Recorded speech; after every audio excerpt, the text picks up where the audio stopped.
Okay, guys, this is hands down the weirdest camera I have ever owned.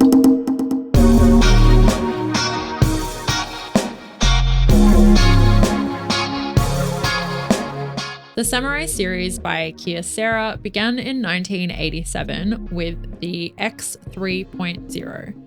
The X3.0 means that it zooms in 3 times. So this camera may look like a camcorder or a dad cam, but it's actually a stills camera, a half frame one to be exact, and it's a true SLR, which it really doesn't look like it is.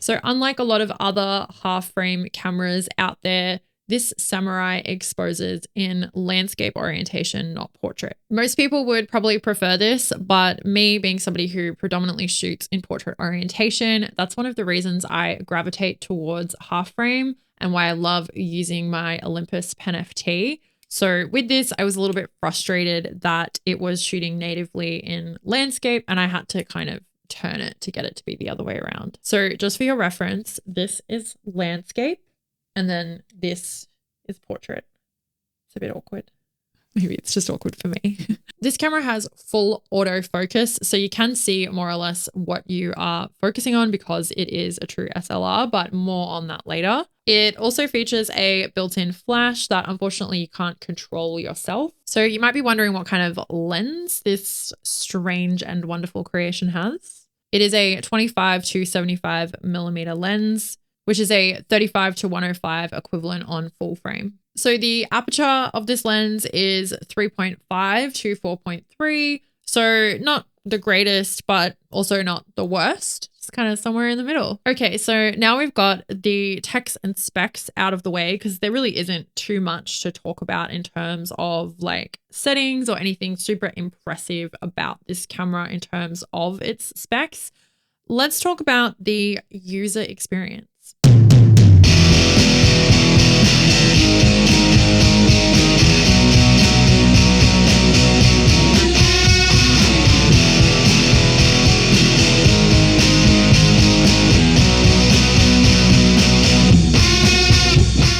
So I have seen these online and I've always thought that they look really, really cool, like weird, but very cool. It has that 80s, like Japanese contemporary design kind of element to it that I think just looks really cool. And I've always thought it would be an awesome camera to own or even just like see kind of in person out in the wild. We spotted this at a camera fair recently and I think it was $60, which I thought was like a total steal. And I, to be honest, was happy even if it didn't work because I just wanted to own it to say that I own it and like have this camera because it looks so cool. As much as I love the look of this camera, I didn't particularly enjoy actually using it. And to be brutally honest, I'm kind of dreading using it again. Like it's not something I would be like, oh yeah, Kyocera Samurai, yes please.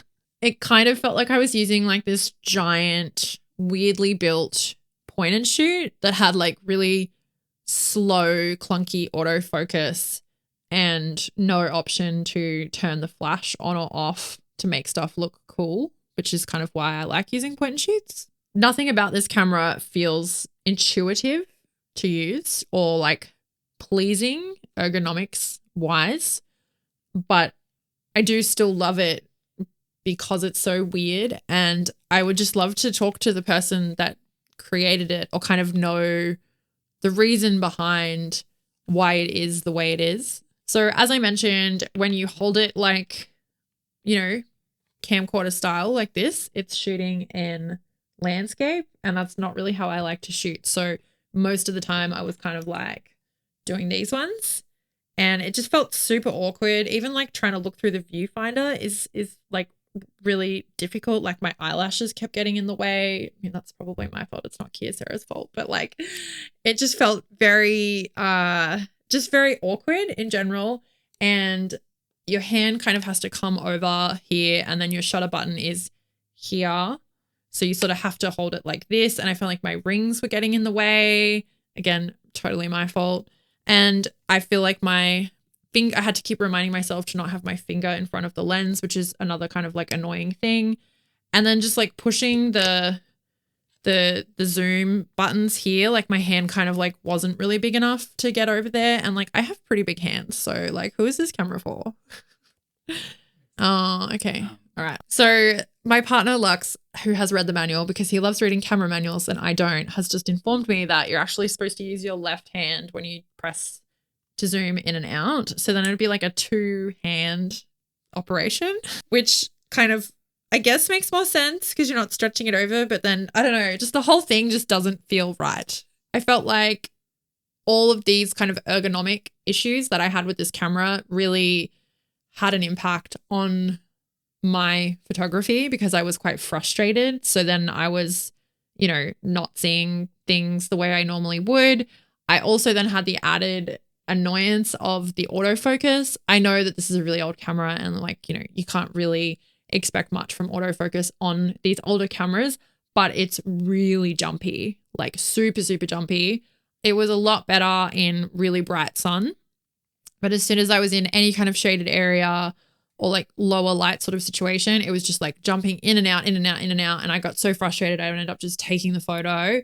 And then I got quite a few kind of like out of focus or missed focus of where I wanted it, like photos on the roll back, which is annoying. Obviously, like you don't really want that with the price of film at the moment. So it's definitely not one where you're like really nailing every shot.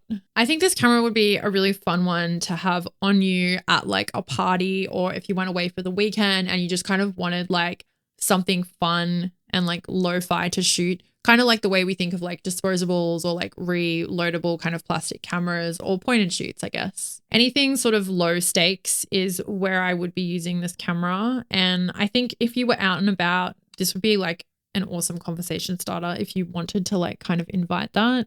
It looks like a camcorder, and I feel like I got a lot of weird looks when I was shooting with it more than I have with any other camera, because I think people thought that I was using a camcorder and like filming, and they were like, what is she doing? Like, did she realize it's 2023? In saying that though, I think that when it did nail focus, like the photos looked good. I was surprised at how good they looked in comparison with my experience and how much I thought I was kind of kooking it when I was using it. So I'll definitely use it again. And I think being half frame, it's kind of like, you're getting more out of it. So if you miss a few shots, you're kind of making up for it and getting 72 frames instead of 36. Overall, to me, this camera feels more like a collectible piece and something that's going to appeal to like a novelty kind of like kitsch thing rather than a piece of gear that's like, really good to use. It's definitely something that I am very happy to own and hold and say that I've used and like make a video about, because it is very unusual and we kind of hear about like the same cameras over and over again. So I'm super stoked to own this and have had this experience, but it's definitely not one that's going to be like high in my rotation. I think as we move through our camera buying journeys, we start to acquire all the like, best gear and things get crossed off our list. So we do start kind of looking at these more like weird kind of out there cameras. So if there are any other models that you think that I would do a good review of, or I should try, or are surprisingly like really good, please comment below and let me know, or let me know the weirdest camera that you own or have used before.